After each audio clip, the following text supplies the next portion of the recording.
Hey, what's up? Cody Woods here, and I just want to talk about how to use the DR-Z400 instrument panel. Now, it has a number of features, clock features and odometer features, and I just wanted to talk about how to use them, how to go through it. So first of all, let's talk about the trip meters. You navigate through your trip meters by depressing the trip mode button. That's all this button does. Likewise, you can navigate through your time tools or time features by using the time mode button, but this button has another feature, or has another use beyond this we'll talk about later. So let's talk about the trips first. You have two trips. They can count up or count down, and the active trip, both of them will be running, but if you want to adjust one, the bold underscore is the active trip. So let's say we want to zero out trip B, we just simply hit the trip set button. But what if we want to add value? Well, we can use the adjust buttons and add some time, or add some miles to it if we wish. Now we can also have these count down. So this one's on 0, trip A is on 16. Well, what if we want trip A to count down from 16? Well, let's navigate over to trip A, and then we hit the time/trip set button. Now a countdown trip is indicated by these bold negative signs. And we can use either one, or both, or none as a countdown trip. But we want A to count down, so let's have the bold negative sign on A. Now this will count down. But what if you're on 0, right? We're on 0. We need to add value. Well, it's just the same as anything, just the same as a count up meter, just simply use the adjust buttons. So all this is pretty self-explanatory. One of the weird things you can do with your trips, though, is adjust the correction coefficient. And that is useful if you've got a different size front tire. Maybe you spend a large quantity of time with the front wheel off the ground and you want your trips to track better to your odometer, or I don't know, whatever you need to adjust it for. And it goes from 70% of actual to 130% of actual. And you can adjust it in single-digit increments anywhere between there. To get to that menu, you depress the time/trip set button for 2 seconds, and since we are on trip A, that is the correction coefficient that we will adjust. Now I have it on 100, which means we have a 1-to-1 mile ratio between the trip and the odometer. And that's where I'm going to run it all the time, but if we wanted to adjust it, once we're in the adjust menu, we just use the adjust buttons and we can add or subtract values from that. And like I said, this goes from 70 to 130, I believe. Yeah. And we can do this for trip A or trip B or both. Yeah, it doesn't matter which one you use if you want to set one or the other. I will have both mine on 100. I don't plan on using both trips at the moment anyway. So to get out of this menu, you just hit the time/trip set, single press, short press. All right, and that's all there is to the trip meters. Let's talk about time features or time tools, or however you want to say it or describe it. We have a clock, we have a timer. I'm sorry, this is the timer. Timers count down, right? That bold negative sign means you're going to count down. Then we have a stopwatch. So let's talk about the clock first. It's a 24-hour clock.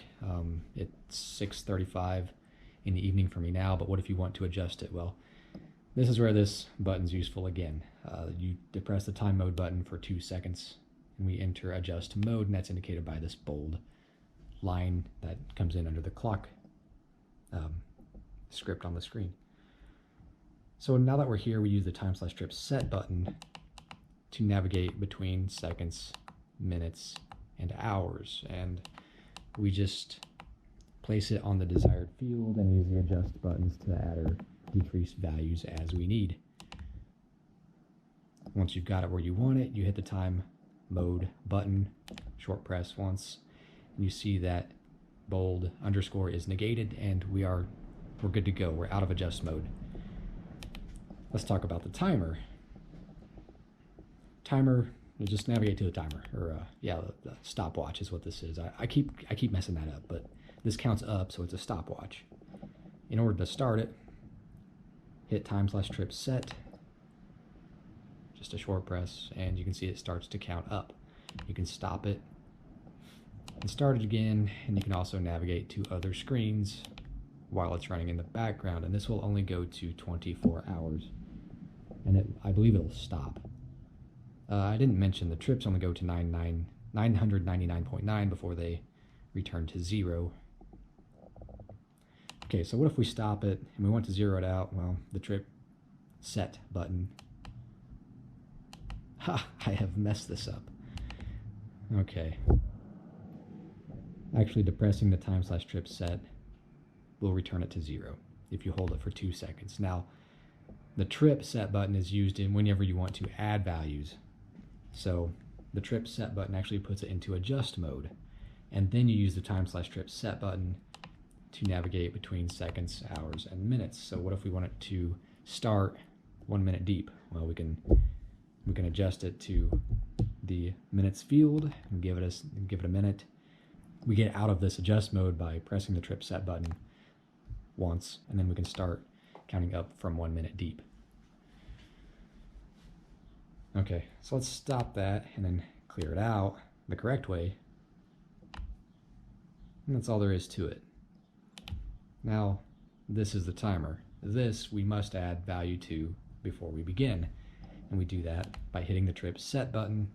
This gets us into adjust mode. Now we, just like the stopwatch, we use the time/trip set button to navigate between seconds, minutes, and hours. And so let's give it a minute here. We're on the minutes field. We give it a minute. We get out of this adjust mode by short pressing the trip set button, and then we start it by using the time/trip set button, short press. And you can see that it's counting down from a minute.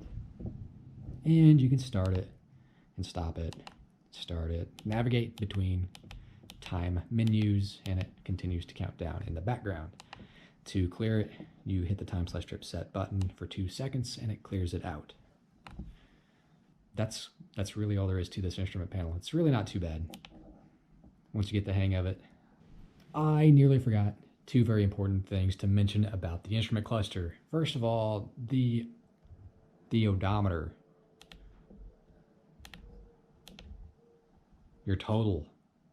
That sucker will only go up to 99,999.9, after which it will freeze. And I feel like that's a goal, right? Like that's a challenge that we should all strive to meet.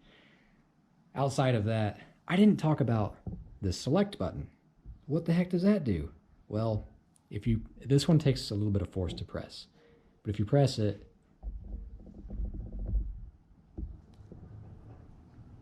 you'll hear it. There it is. And hold it, you can switch it into kilometers an hour or miles per hour. All right, guys, that's all I got for this video. I appreciate you watching, and I hope I've been able to help somebody.